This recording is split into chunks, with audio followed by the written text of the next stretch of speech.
Hello, my name is Fred and I'm the Orca Man, and this is everything about orcas that I have been thinking about and figured out or learned in December of 2025. Now, there's a whole number of things that I want to talk about.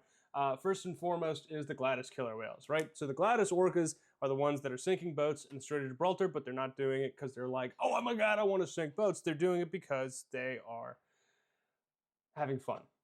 The rudders of the boats specifically are like fidget toys. They can move, they articulate. It's super weird and fun. And so they have been since, about 2020 playing with those rudders. And so that's what it's been. They've been going, messing around with them. And then as they've gotten older, because they were doing this when they were juveniles, now 5 years is a lot for an orca to be able to build a lot of space. It has made a huge difference with regard to how big they are, right? Because the bigger that a whale is, the more power that it has behind it. A lot of them are juvenile males. Makes it bigger. Orca males are bigger than females. I am going to be eating during this. This is my bowl of soup. It is a ridiculously big bowl of soup.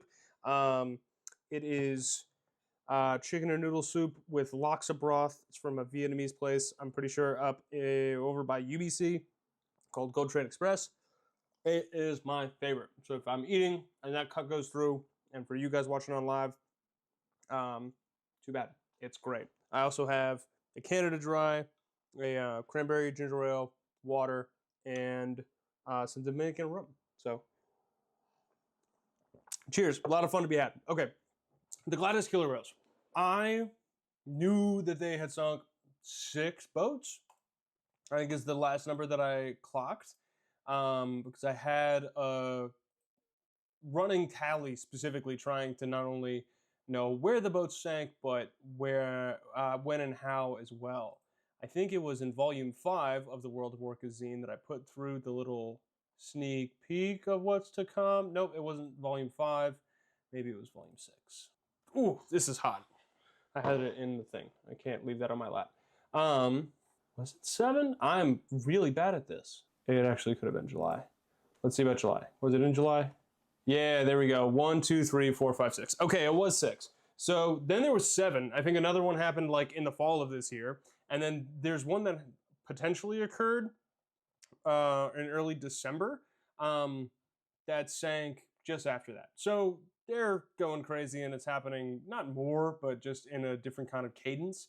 The one that just happened, the boat only sank once it got back to the beach where it capsized on the sand, which is a crazy thought, right? Like you have these boats that are being damaged, and then once they're damaged, the Coast Guard and other people are going out to try and help these people whose boat is damaged get back to land. And when they do that, it's on the way back that the boat actually sinks. It's not like the boat is necessarily sinking while they're gone.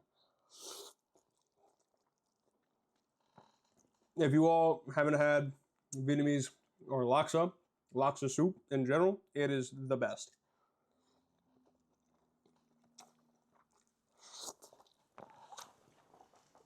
I really only had breakfast. Okay, the craziest thing that I've found out this month. In fact, maybe this year. No, not this year. The fact that orcas were recorded in many instances provisioning humans, or like not offering food as in like, oh, sharing, but like offering food to kind of see what people will do. That was crazy. That was crazy. The birth, the death, there's a whole bunch. But John Travolta is in a killer whale movie that's going to be coming out in 2026. Nobody told me this. John Travolta is in an orca movie. What? I don't get it. I don't know why. I don't know what started. I don't know how they got him, but he is in a movie. Let's look this up. Called Black Tides. It's going to be a thriller where it's a a family. An estranged father attempts to reconnect with his daughter and grandson, but ends up in a harrowing battle for survival when their boat is attacked by rogue orcas. Now, this isn't the only, orca horror movie that's going to come out. Recession Indicator? I don't know. Shitty, kind of films. When did Sharknado come out? Was that 2008? That feels like it would have been around the time. No, 2013. But orca, like horror movies, are like coming back in style, and that feels like too much. Something that isn't really good for orca PR at the moment. For a whole number of reasons, including the fact that there are, in fact, orcas that are not, actively approaching boats in not the nicest way. And when I say not the nicest way, it's not aggressive, but it's definitely scary.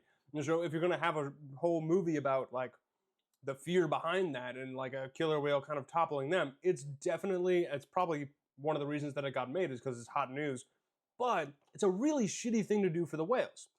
Which is funny, because I think the other movie that's coming out, which is the Australia film about killer whales, a killer whale who escapes captivity and is, like, terrorizing two girls in a lagoon, is better because it's not something that is necessarily happening.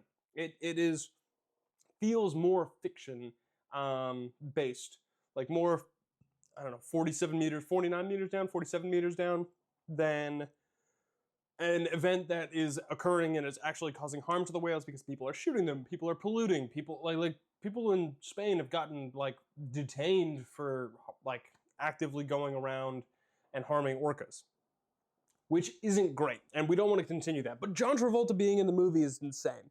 Like I said, it's called Black Tides. It's supposedly going to be coming out in November of next year. I'm going to be getting in touch with people because, to be honest, if they needed somebody to run point on, like, what's it called? Orca mitigation, Orca awareness mitigation, I would be happy to do that. So that was crazy. That's like a kind of like 1-2 punch of, like, Gladis Orcas sinking their 7th or 8th boat. I definitely know that they sunk one this fall. Whether or not they sunk two, something I need to look a little bit more into. I really decided to do this one off the cuff. But that's kind of crazy, and the fact that he's in it, beyond me. Moving on to, I'm going to do Wikie and Keijo. So there's 2 whales right now in Marineland in Antibes, France. And Marineland is defunct. It's a shutdown marine park. And they've been there since, well, for a while now. They've been in that park for ages. But the decision about what to do with them is kind of up in question. And the reason that it's up in question is because in France, there was a rule that terminated, having orcas and other cetaceans in captivity, which is a great rule. It's general. In general, it's a good kind of step in the right direction. However, they had no functional plan for what to do with these whales. From January 5th, there's been no functional direction for what happens next with regard to Wikie and Keijo. Initial kind of ideas were that they were going to go to Loro Park in Spain. The Spanish government shut that down. The Spanish authorities did. And they didn't want to.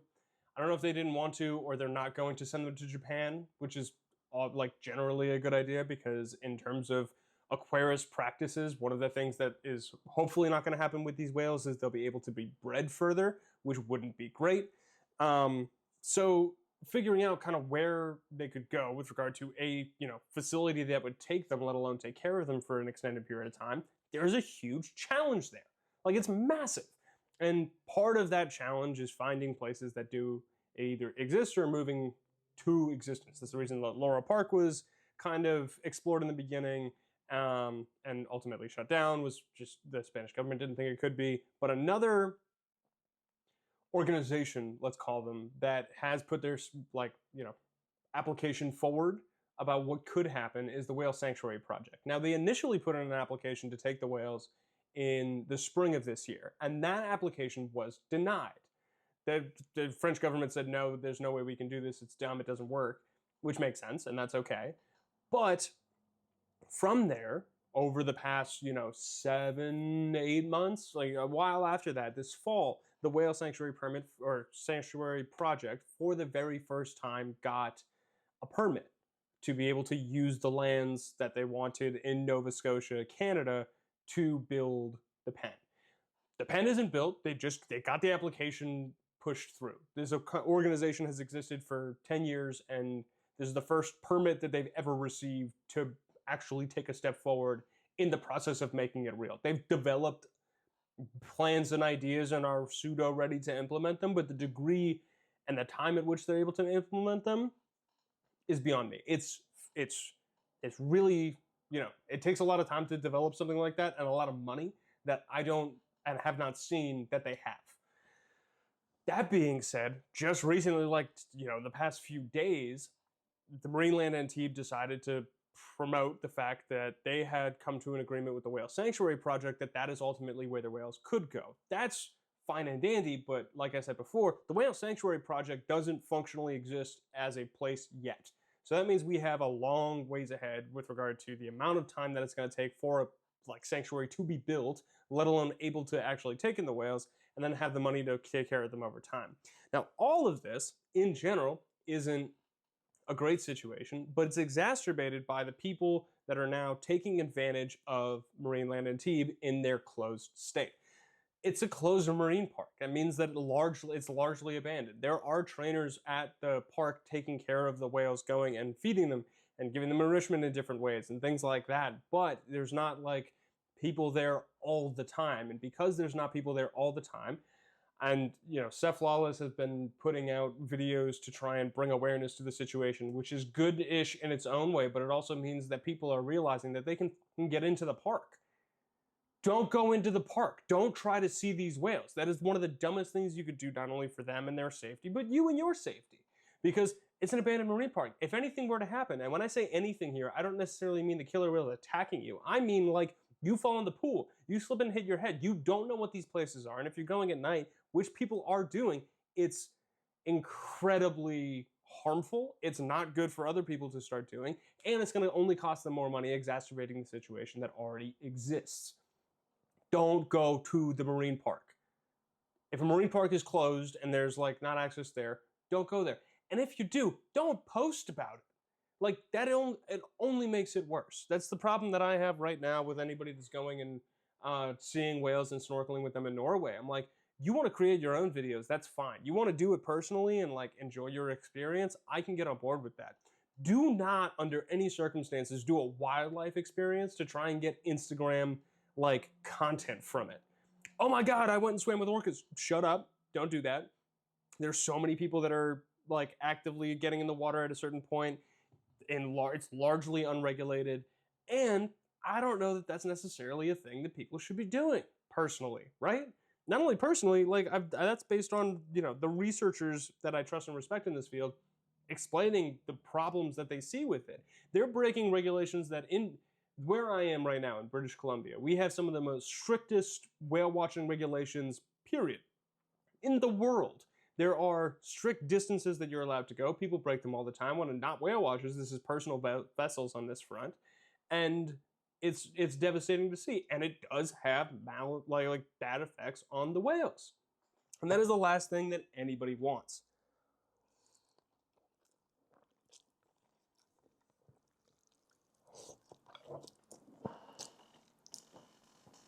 That is so good. I need a paper towel. So that's crazy. And that's like a thing that I'm pretty peeved about, just in general. I don't think it's a good thing. I think there's a lot to be learned and desired from it. And those are my basic thoughts for right now. Wikie and Keijo, all we can do is hope, try to, imagine maybe that there is a possibility of somebody that has a lot of money being able to put it behind a project that could do something. But right now, what that project could look like, it looks like it could be the Whale Sanctuary Project, but even so, the bureaucracy of anything going on from there is, I don't know, incredibly large and feels like out of bounds. But who knows? My hope in any instance is for those two whales to live a long and happy life wherever they can, in the best place that they can, and whether or not and where that happens, we'll take it in time. That's Gladis Orcas, Wikie, Keijo, Whale Sanctuary Project, Travolta, John Travolta being in a killer whale horror film, still insane. Killer whales and dolphins. So there's videos that have come out recently-ish. I'm gonna change that light. That looks different. That looks better. Orcas and dolphins. Recently, there was a video that showed up about killer whales and dolphins feeding together. Now, I hastily put up a post that said that they're prey sharing because that was kind of the conversation that was happening. And it wasn't exactly what the post was about. It was about a whole bunch of different things that happened in 2025. Kind of just like wrapping up the year. This is basic like headlines that have shown up.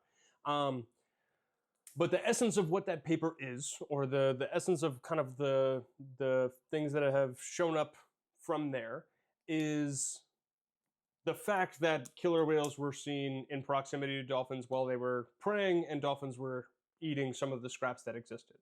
The general consensus, as far as I can see it right now, I got a lot more research to do, as should you, is that the dolphins are really taking the whales' hunts. So the whales go, they kill the fish, and then the dolphins come along and they're hanging out alongside them, and they're like, "Thank you, that's great." And that's kind of the beginning and the end of it. Still insane that they got that on video. That's crazy. That's one of the things about this, study research project in general that I really appreciated and enjoyed. I thought that was a lot of fun. Because they put out, this is the Marine Mammal Research Unit at UBC, they put out a video a while back, because this is all from a project, like a research trip that they did in, I believe, 2020, I think they got footage of southern residents underwater. I could be wrong, but they've had videos of killer whales underwater, and they like suction cupped a camera onto them, and so that was really cool to see, and just a nice kind of like weird new fun thing there. But to clear it up, it's not necessarily that they're like, "Oh my God, dolphins! Here you go. Here's a little food." The same way for the provisioning humans, so killer whales feeding humans, is not necessarily them being like, "Hey, you're skinny as hell. Like, go eat some food. Here's this skate. Here's this ray. Here's this fish. Here's this seal." It's more so them provisioning humans was like, "Hey, here's a piece of food. I wonder if I give it to you, what you're gonna do," and just really test it out and kind of see how that works. So that's what that was. And then the orcas and dolphins seems to be that the killer whales, like I said, are eating the fish, and the dolphins are around, so they're taking them where they can, and that is kind of good enough itself. Another thing that happened, super exciting, is K-pod. So southern resident killer whales. It's an endangered, critically endangered group of whales here in the Pacific Northwest.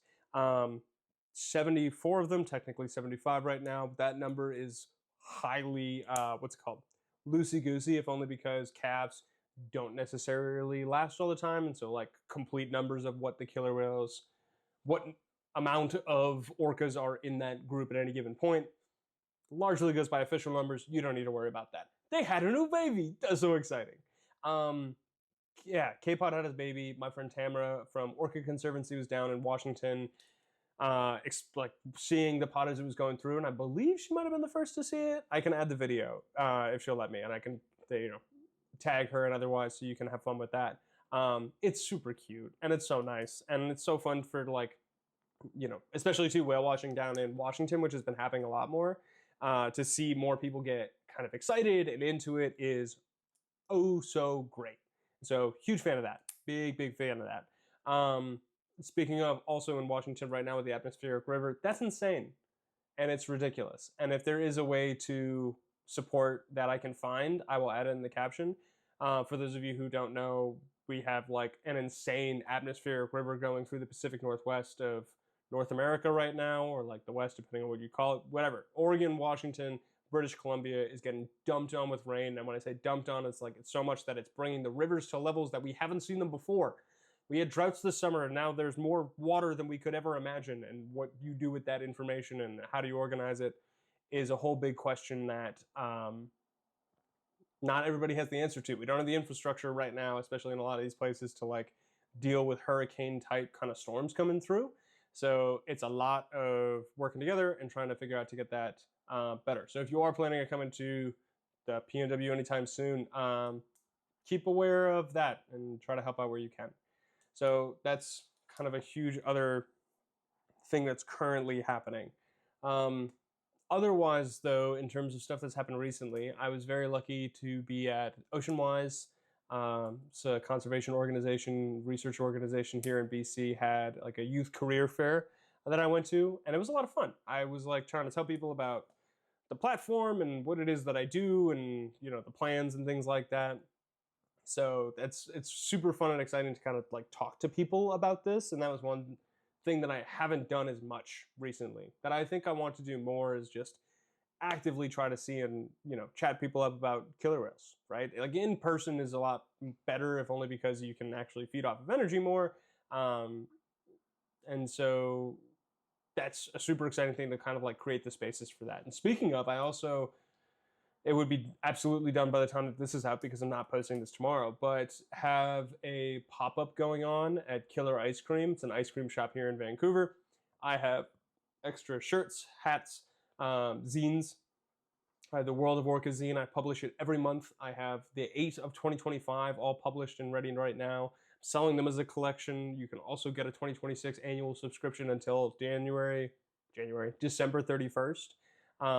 And after this January 31st, you can get a monthly one. That way you can add on, get all your Orca knowledge as it goes. But it was really nice today. We had like 4 or 5 people. I had 4 or 5 people come through to chat to, all kind of, somebody was buying presents or like a present for a friend for, his partner, which was super nice. And another person who, drove up and made a whole day of kind of going around doing a little whale day in Vancouver, and that was a part of it to be able to, see and engage and whatever else have you, which was great. And other people that worked in the industry and just nerds about whales, and so it was really sweet and really nice to do it. I think it's been really fun to talk with people and also to kind of hone in for myself what this platform is, like what the purpose of it is and how to kind of move it forward. And like position it, like where does this exist? My favorite question, at the gate is like, hey, you're the Orca man, the hell does that mean? Which is fair. But the kind of core central theme of the platform is, I think, to invite people into the world of orcas, and that can be anything with regard to this species, in the way that they would like, to be that connector. So looking and finding ways to do that. So online content, this, podcast is one avenue. It's free. The lives, anything that I post online, YouTube, Instagram, TikTok, that's like base awareness level, trying to get you a little bit deeper. And then writing, so the blog, more specifically, the World of Orcas zine. I have a newsletter that I write every month that is practically this, just talking about, what is going on and more of my thoughts kind of about it as it rolls. And then beyond that, actually getting people out to see them, right? So bringing people even closer to seeing them. And that can come from resources. I have a free land-based whale watching guide that actually coming up soon, I'm going to be posting or recording a bunch of videos to kind of beef out, to be able to explain and show where any of the spots are that you can see whales and how to get there and places to look once you're there and things like that, which I'm stoked on. I think that's going to be a blast. And then actual tours, which is me going on a whale watch boat with you out in British Columbia, seeing the whales, talking about the space, and kind of a larger, deeper history of the area. And we'll be out with very experienced people who are going to be able to not only, tell you more about orcas, but all of the other kind of ecology in the area. So all of that is good fun and really need to be around. But the core central bit of that is like, I want to open up the world of orcas to you in the ways that you want. That's ultimately the goal of the platform. And I can't thank you enough for supporting in the ways that you have. And even just watching this video or, watching this video, could be on the newsletter, subscribing in any fashion, whether that's to YouTube or the zine. Like the zine right now is paying my bills, and I can't thank everybody enough for that. It's a really wonderful thing to be able to, see the importance that it has for so many people to share and, experience this information in a more real way. And being able to, provide and create that space is the honor of a lifetime. And so thank you for that. That's really wonderful. I haven't eaten nearly as much of that food as I want to, so I'm gonna go do that now. That was December. Again, I'm Fred and the Orca Man, if you would. And I'm hopefully going to be doing other kinds of videos like this as it goes. So feel free to stick around. We'll try to do kind of updates. If you want the free monthly update, you can go to my newsletter. If you want the monthly killer whale zine, that's available at theorcaman.shop. That is the easiest and greatest way to not only support me, but get off the internet, which I'm trying to do more of. Even on my way home today, I was like, God, I am addicted to this thing that is helping me live. So I'm trying to get better habits when it comes to that as well. Otherwise, have a lovely day. Go see a whale. You'll feel better. Have a good one. Woo!